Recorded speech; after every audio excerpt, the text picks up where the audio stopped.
Hello बच्चों, तो आज हम देखेंगे बोर्ड का पूरा जो फार्मूला पूछा जाता है बोर्ड में, वो सभी फार्मूला को एक वीडियो में देख रहे होंगे। और आप इस वीडियो को जरूर देखिएगा और अपने दोस्त के साथ शेयर जरूर कीजिएगा। ठीक, चलाइए देखते हैं। पहला चैप्टर बाय चैप्टर हम चलेंगे, ठीक ना। चैप्टर फर्स्ट है, पहला चैप्टर कौन सा है? वास्तविक संख्या। चैप्टर फर्स्ट है वास्तविक संख्याएं, यानी real numbers.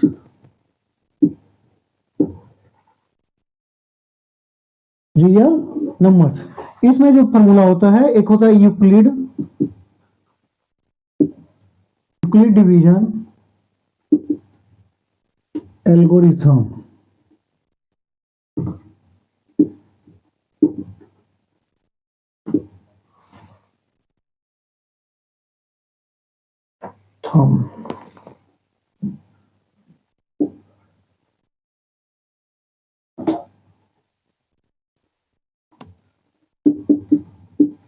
Euclid division algorithm. अब इसी को हिंदी में बोलेंगे यूक्लिड विभाजन प्रेमिका। इसी को हिंदी में क्या बोलेंगे? यूक्लिड विभाजन प्रेमिका। अब इसे कहाँ यूज करते हैं? तो HCF निकालने के लिए, तो यहाँ पे ब्रैकेट में लिख लीजिएगा, HCF के लिए यूज करते हैं। ये कहता क्या है, जो आप बचपन से पढ़ते आ रहे हैं, ठीक ना। Dividend equal to divider into quotient plus remainder by remainder. तो यहां से क्या लिखिएगा? A equal to B Q plus R, where, ये आपका मेन फॉर्मूला है। अब यहां पे वेयर जरूर लिखिएगा, where 0 greater than equal to R, और आर जो होगा हमेशा छोटा होगा किससे? बी से, ठीक है ना, हमेशा छोटा होगा। मेन फॉर्मूला ये हुआ पहला इसमें। और दूसरा अगर इसमें देखिएगा तो ये प्रोडक्ट ऑफ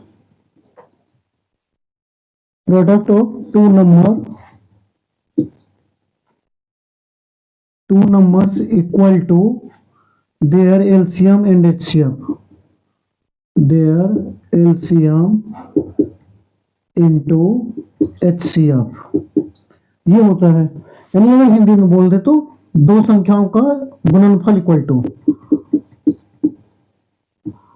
दो संख्याओं का गुणनफल equal to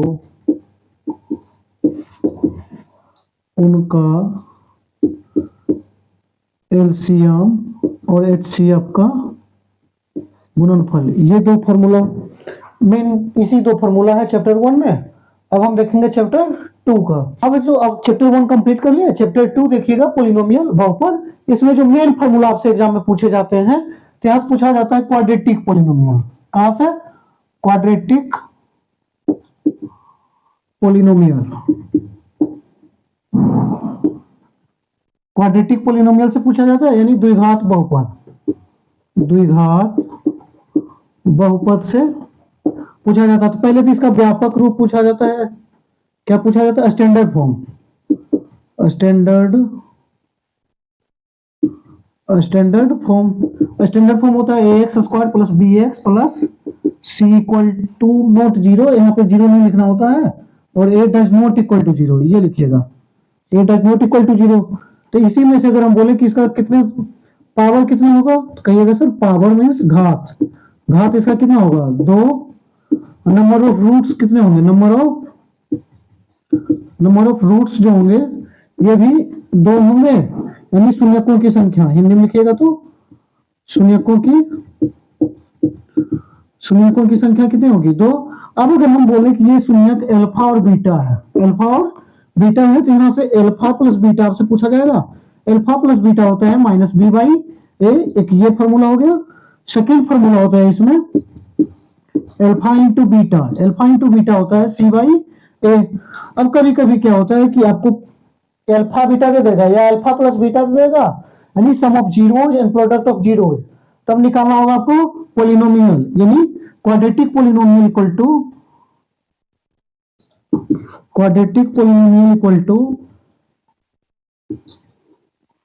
quadratic polynomial equal to होता है, एक कांस्टेंट टर्म ले लीजिएगा x square minus alpha plus beta into x plus alpha into beta.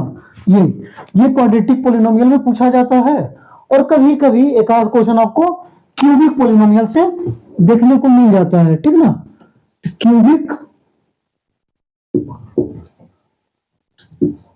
Polynomials, cubic polynomials बोले तो त्रिघात बहुपद से। कहिएगा सर द्विघात बहुपद है, त्रिघात बहुपद, तो वहां पर हम पढ़ रहे हैं त्रिघात बहुपद से भी आपके कभी सवाल मिल जाते हैं। तो इसका पहले तो आप देखिएगा क्या स्टैंडर्ड फॉर्म, स्टैंडर्ड फॉर्म क्या होता है, a x cube plus b x square plus c x plus d. यहाँ क्या होगा, a does not equal to zero, a zero नहीं होगा। तो ये स्टैंडर्ड फॉर्म देखें। अब इसमें कितना पावर कितना होगा इसका क्यूबिक पोलिनोमियल का, तो पावर होगा 3, यानी घात कितना होगा 3। नंबर ऑफ रूट्स कितना होंगे, नंबर ऑफ रूट्स होंगे आपके कितने 3, यानी जितना पावर होगा उतना ही रूट्स होगा। यानी कहे तो शून्यकों की संख्या, शून्यकों की संख्या 3 होगा। अब अगर हम बोलेंगे 3 शून्यक अल्फा बीटा और गामा है, ये 3 शून्यक है, तो इसमें से सवाल अगर पूछेगा आपसे तो पूछेगा पहले alpha plus beta plus gamma. Alpha plus beta plus gamma equal to होता है माइनस बी बाई ए, और पूछता है फिर alpha into beta plus beta into gamma plus gamma into alpha equal to क्या होता है, तो सी बाई ए होता है। और प्रोडक्ट ऑफ जीरो पूछता है तो alpha into beta into gamma, यानी alpha beta gamma equal to होता है माइनस डी बाई ए। ये 3 सवाल। अब कभी पूछ देता है कि क्यूबिक पोलिनोमियल, क्या क्यूबिक पोलिनोमियल का फॉर्मूला क्या होता है, क्यूबिक जैसे यहाँ पे क्वाड्रेटिक पोलिनोमियल का लिखा है, तो क्यूबिक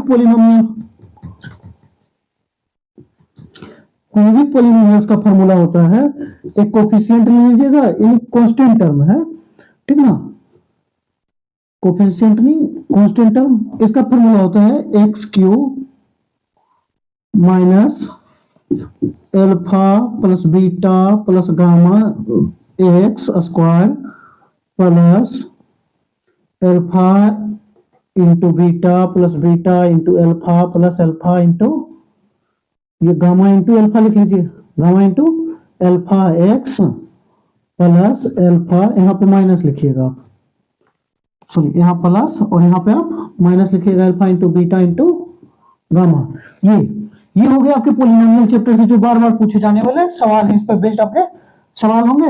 अब हम देख रहे होंगे चैप्टर 3।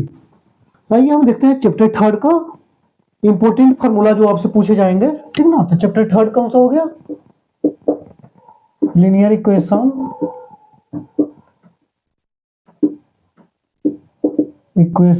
इन 2 वेरिएबल्स, ठीक ना। तो यहाँ पे 2 वेरिएबल होंगे। अब ध्यान से देखिएगा कि इसके 2 कौन कौन से होंगे। पहला तो अगर हम बोले a1x plus b1 y plus c1 equal to 0 और a2x plus b2 y plus c equal to 0, अगर c1 यहाँ c2। अब यहाँ से आपसे जो पूछे जाते हैं, ठीक ना, बार बार सवाल, एक हम आपको ग्राफ टेबल बना देते हैं, ये टेबल आप जरूर याद कर लीजिएगा।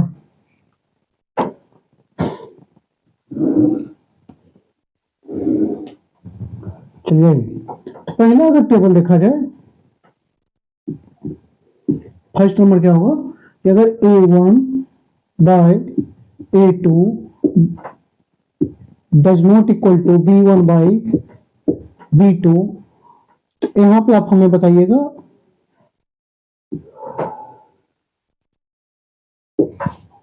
a1 by a2 b1 by b2 does बराबर नहीं है, तब क्या होगा, पहले वो बोलिएगा सर यूनिक हल होगा। क्या होगा, यूनिक सॉल्यूशन, यानी एक हल, केवल एक हल होगा। क्या होगा, केवल एक हल। इसे ही हिंदी में कभी कभी दे देता है अद्वितीय। अद्वितीय।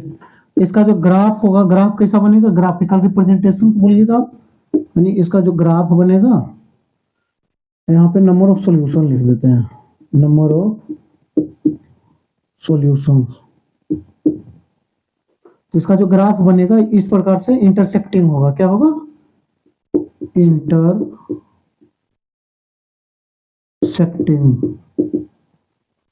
इंटरसेक्टिंग होगा तो कंसिस्ट होगा।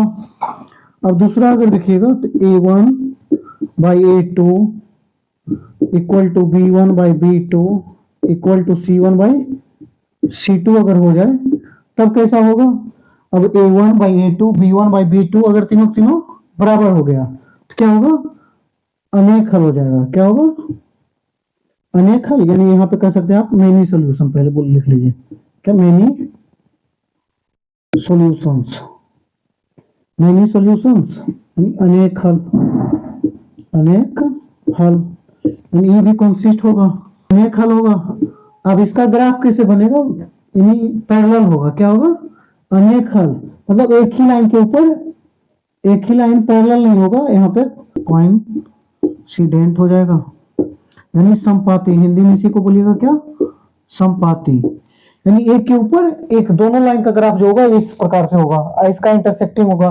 थर्ड क्या होता है, यहां से जो पूछा जाता है आपका कि A1 by A2 equal to B1 by B2, B1 by B2 does not equal to C1 by C2। जब ध्यान दीजिएगा पहला दूसरा बराबर हो, तीसरा नहीं बराबर हो, तो क्या होंगे, नो सॉल्यूशन, क्या होगा, नो सॉल्यूशंस, नो सॉल्यूशन, यानी कोई हल नहीं, कोई हल नहीं, कोई हल नहीं होगा, मतलब पैरेलल लाइन होगा। यहाँ पे क्या हो जाएगा, ग्राफिकल रिप्रेजेंटेशन कैसा होगा, पैरेलल लाइन, पैरेलल लाइन, यानी एक ये और एक ये ग्राफ बनेगा, ठीक ना। तो इसमें ये पूछे जाएंगे, ये मेन फॉर्मूला है, यहाँ से आपके क्वेश्चन पूछे जाएंगे। ये चैप्टर 3 था। चैप्टर 4 क्या है, क्वाड्रेटिक इक्वेशंस है। अब इसमें देखिएगा क्वाड्रेटिक जो पॉलिनोमियल था, क्वाड्रेटिक पॉलिनोमियल, सेम वही वाला फॉर्मूला यहाँ भी लगता है, ठीक ना। तो इसमें जो आप इसका फॉर्मूला होता है, ठीक ना, क्वाड्रेटिक फॉर्मूला क्या बोलते हैं, क्वाड्रेटिक फॉर्मूला। पहले इसका स्टैंडर्ड फॉर्म आप देख लीजिए, स्टैंडर्ड फॉर्म, स्टैंडर्ड फॉर्म क्या होता है, ax square plus bx plus c और a does not equal to 0। अब यहां से ध्यान से देखिएगा कि इसमें एक होता है डिस्क्रिमिनेंट, यानी विवेचक, विवेचक इक्वल टू होता है, विवेचक को हम डिस्क्रिमिनेंट बोलते हैं, यानी d इक्वल टू आप लिख सकते हैं बी स्क्वायर माइनस 4ac। यहां से इस पे सवाल आता है, ठीक ना, डिस्क्रिमिनेंट इक्वल टू क्या होता है, बी स्क्वायर माइनस 4ac। तब इस पे नेचर पूछा जाता है, नेचर ऑफ रूट, ठीक ना। तो यहाँ पे क्या कीजिएगा, अगर ध्यान दीजिएगा कि डी का जो वैल्यू है वो ग्रेटर देन 0 है, डी का वैल्यू ग्रेटर देन 0 है, तो रूट्स क्या होंगे, नेचर ऑफ, यहाँ पे टेबल फिर बना लीजिए, यहाँ लिख लीजिए नेचर ऑफ रूट्स, हिंदी में अगर लिखिएगा तो शून्यकों की प्रकृति, शून्यकों या मूलों की प्रकृति, यहाँ पे लिख लीजिएगा मूलों की प्रकृति। अगर डी का वैल्यू जो है वो ग्रेटर देन 0 है तब क्या होगा, डी का वैल्यू ग्रेटर देन 0 तो क्या होगा, real and unequal, real and unequal. Hindi में इसी को क्या लिखेंगे, रियल को आप वास्तविक लिख दीजिएगा, वास्तविक और असमान, असामान्य,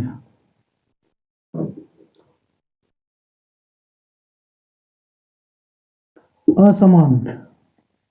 और डी का अगर वैल्यू क्या हो, इक्वल टू 0 है तो क्या होगा, real and equal, real and equal होगा। रियल को क्या लिख दीजिएगा, वास्तविक,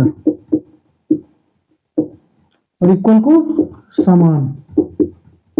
अब डी का वैल्यू क्या हो, लेस देन जीरो हो तो क्या होगा, अनरियल हो जाएगा, अनरियल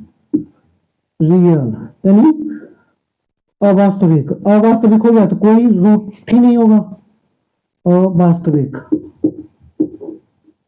अब यहां से क्वाड्रेटिक फॉर्मूला आप देख लीजिएगा, क्वाड्रेटिक क्वाड्रेटिक फॉर्मूला यहां से minus B plus minus B square minus 4ac by 2a। अब यहां से ये भी लिख सकते हैं, या minus B plus minus under root D by 2a। यहां से आपके पूछे जाएंगे। ये था चैप्टर 4। अब हम देख रहे होंगे चैप्टर 5। चैप्टर 5 क्या है, समानांतर श्रेणी। समानांतर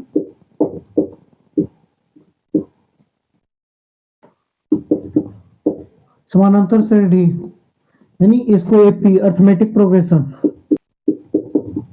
अर्थमेटिक प्रोग्रेशन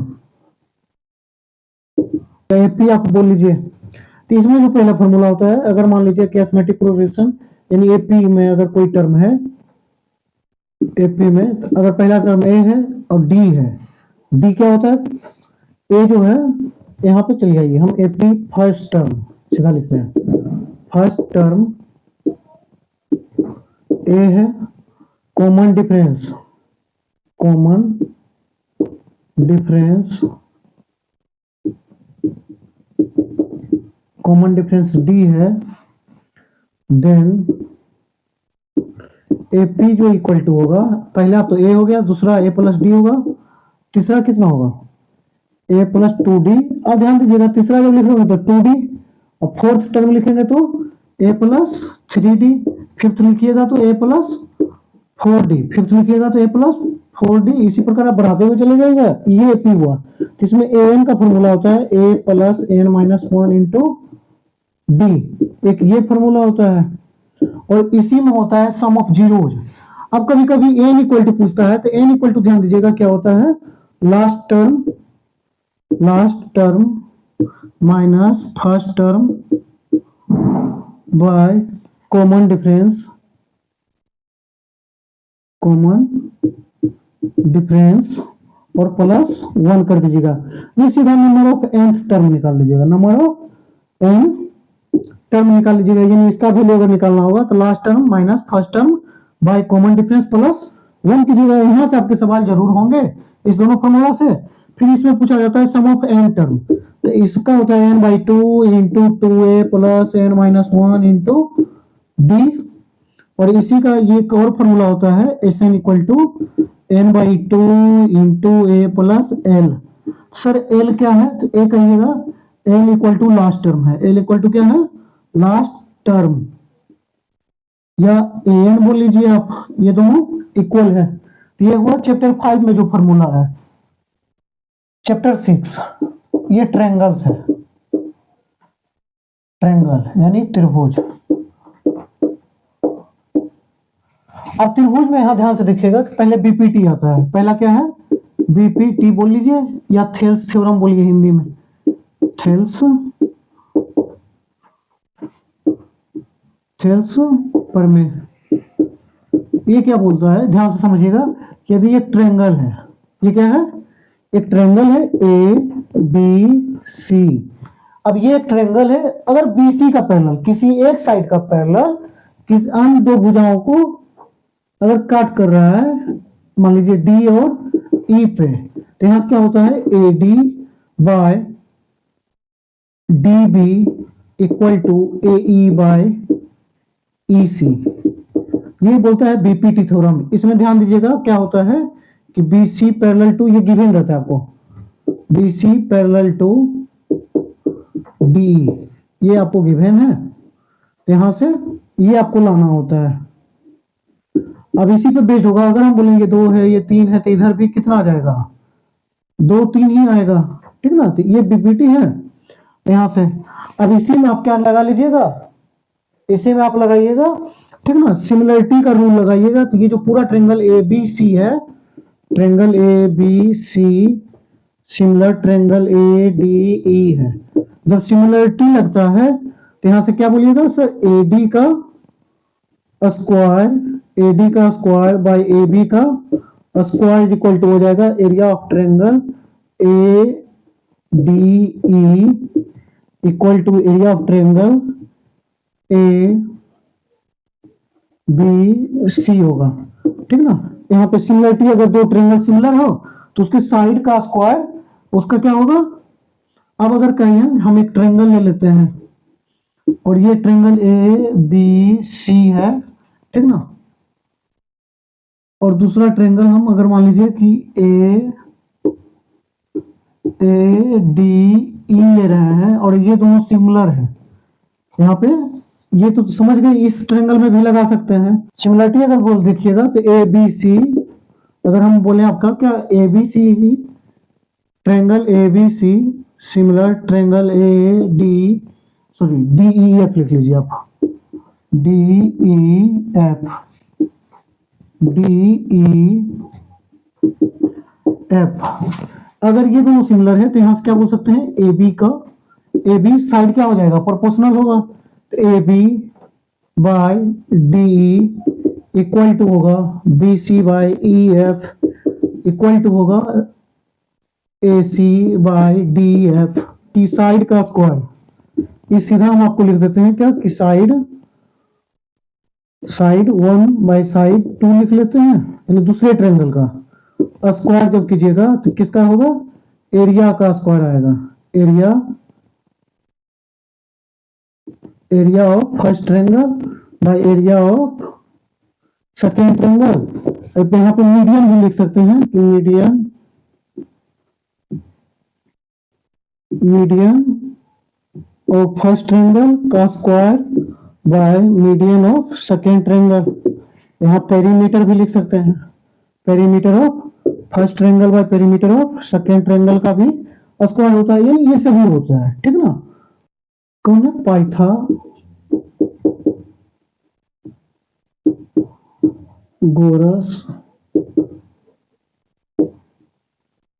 पाइथागोरस थ्योरम से लिखा है, ये होगा कहाँ पे, आर ई नहीं है होगा, पाइथागोरस, पाइथागोरस थ्योरम। तीन क्या बोलता है कि अगर एक राइट एंगल ट्रायंगल हो, एक क्या हो, राइट एंगल ट्रायंगल हो, A B C, then B 90 degree हो तो A C square equal to A B का स्क्वायर प्लस बी सी का स्क्वायर होता है। यहां से आपके क्वेश्चन पूछे जाएंगे, हो सकता है कि पाइथागोरस थ्योरम या बीपीटी थ्योरम या सिमिलरिटी से आपके 5 मार्क्स का दे दिया जाए। ठीक ना, तो इसके लिए भी आप तैयार रहिएगा। यहाँ पे हम फार्मूला बता रहे हैं, तो फार्मूला आप देखिए। अब यहाँ पे ध्यान दीजिएगा कि अगर हम क्या कर दें, इसी ट्रायंगल में यहाँ से परपेंडिकुलर डाल दें, क्या डाल दें, परपेंडिकुलर, तो यहाँ पे एक प्रॉपर्टीज क्या होता है, अगर परपेंडिकुलर हम बी से डी डाल दिए हैं इस पे, ठीक ना, तो बी डी का स्क्वायर इक्वल टू क्या होता है, A D into D C. ये आपके देखने को दो फॉर्मूला यहाँ से मिलेंगे और इस पे बेस्ड क्वेश्चन भी। ठीक ना, तो ये हो गया आपका चैप्टर 6, चैप्टर कोऑर्डिनेट ज्योमेट्री। क्या है, coordinate, coordinate geometry, coordinate geometry यानी निर्देशांक ज्यामिति।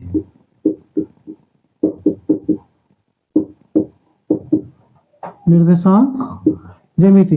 अब इसका ध्यान दीजिएगा, रूल एकदम ध्यान से समझिएगा। ये अगर हम बोल रहे हैं कि कौन सा है, ये जो लाइन है बाई एक्सिस और ये एक्स एक्सिस है, यानी x x dash by dash. इसी का क्या नाम है, एक्स एक्सिस, इसका क्या नाम है, एक्स एक्सिस, और इसका क्या नाम है, बाई एक्सिस। अब इसी को हम बाई एक्सिस का भी ऑर्डिनेट बोल देता है, इसको बोल देता है अबसीसा, अबसीसा।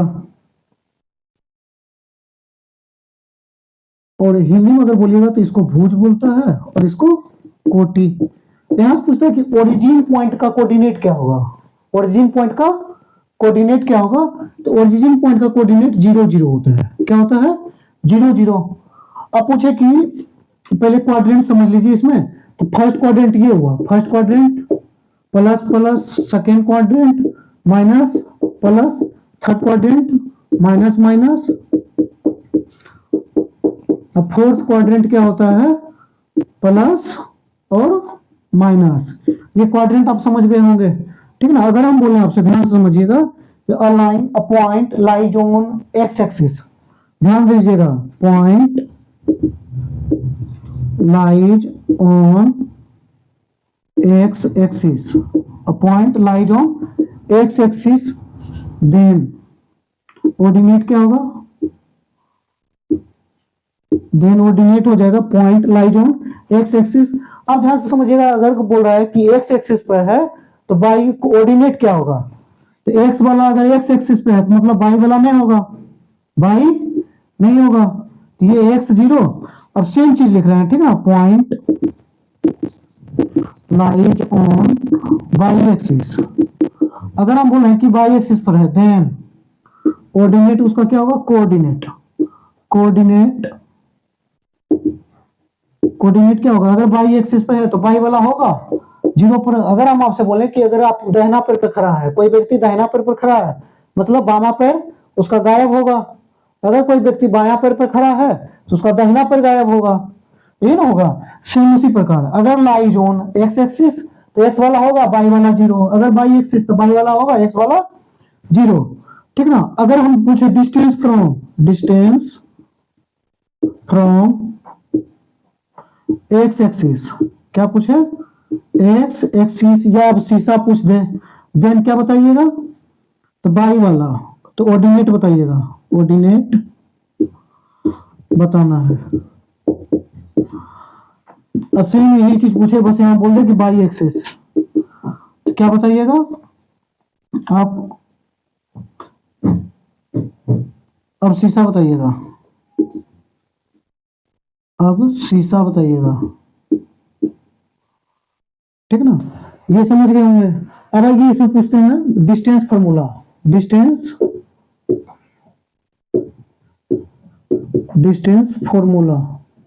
डिस्टेंस फार्मूला क्या होता है, अगर मान लीजिए दो पॉइंट है, ये ए है, ये बी है, अगर ये x1 बाई 1 और ये x2 बाई 2 है, तो देन क्या होगा, x2 माइनस x1 का whole square plus y 2 minus y 1 का होल स्क्वायर। इसी में पूछता है डिस्टेंस फ्रॉम ओरिजिन, क्या पूछता है, डिस्टेंस यानी दो बिंदु बीच की दूरी, हिंदी में अगर लिखिएगा तो दो बिंदु की बीच की दूरी, दो बिंदु की बीच की दूरी, distance from origin, distance from origin क्या क्या होता है, यानी मूल बिंदु से दूरी, मूल बिंदु से दूरी, मूल बिंदु से दूरी क्या होता है, under root X square plus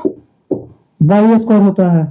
अब इसी में आता है intersection, intersecting formula.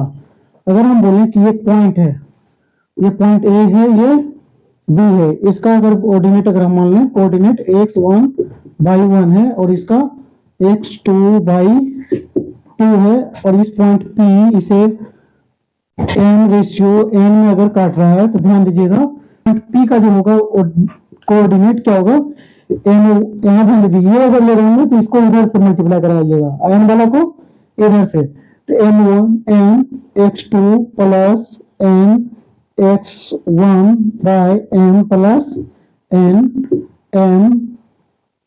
By 2, by जब लिख रहे तो बाई वाला मल्टीप्लाई करवाइएगा, n by 1 by m plus 1।